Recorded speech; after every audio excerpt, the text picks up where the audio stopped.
With support from Project HOPE, it was reinforced for us that what we know is that there is so much untapped latent power of residents right in Liberty City.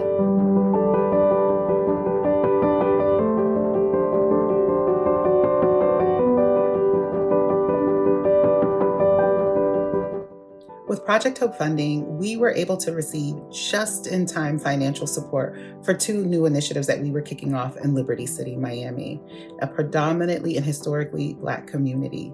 The Aunties and Uncles model, which is really grounded and focused on how do we support neighbor to neighbor's well-being using those trusted messengers who already live in the community, as well as the Florida Association of Place-Based Initiatives, which is where we are a growing learning collaborative and community looking at how are we taking up resident-led approaches for community transformation. This funding allowed us to start off in both of these efforts with the proper financial resourcing we needed so that we did not unintentionally do what we do to Black folks all the time, where we devalue their labor and not fully compensate them for their contributions.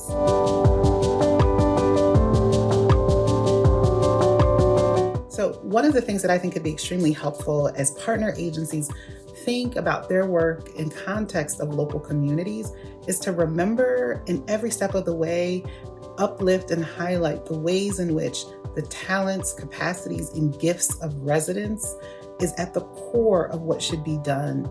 We should stop looking at communities as deficits and folks who are just the sum of limitations, particularly when we understand how some of those limitations came into being due to these structural systems of racism and oppression. And so one of the things that I would say is, how are organizations and agencies beginning to do their own internal assessments to be able to see people in different ways beyond limitations?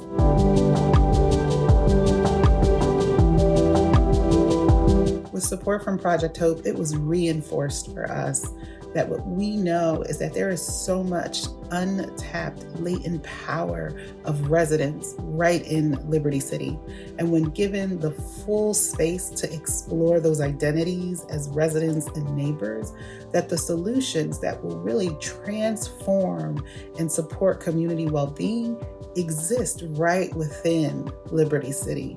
And these efforts were reinforced through our work with Project HOPE.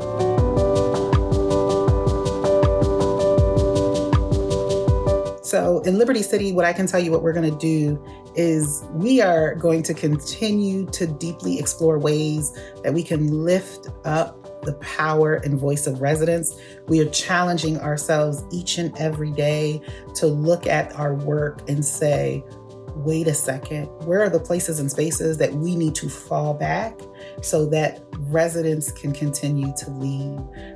One of the greatest ways we do it is through the leadership of TOUCCH, Ms. Terry Rutherford, who is a long-term Liberty City resident. So that is what we're going to continue to do. We're going to continue to focus on babies. We're going to continue to speak and champion the natural leaders we see in Liberty City. And we're going to continue to work towards transformation and ways that help each and every single Liberty City resident thrive as they move towards a more whole state of being.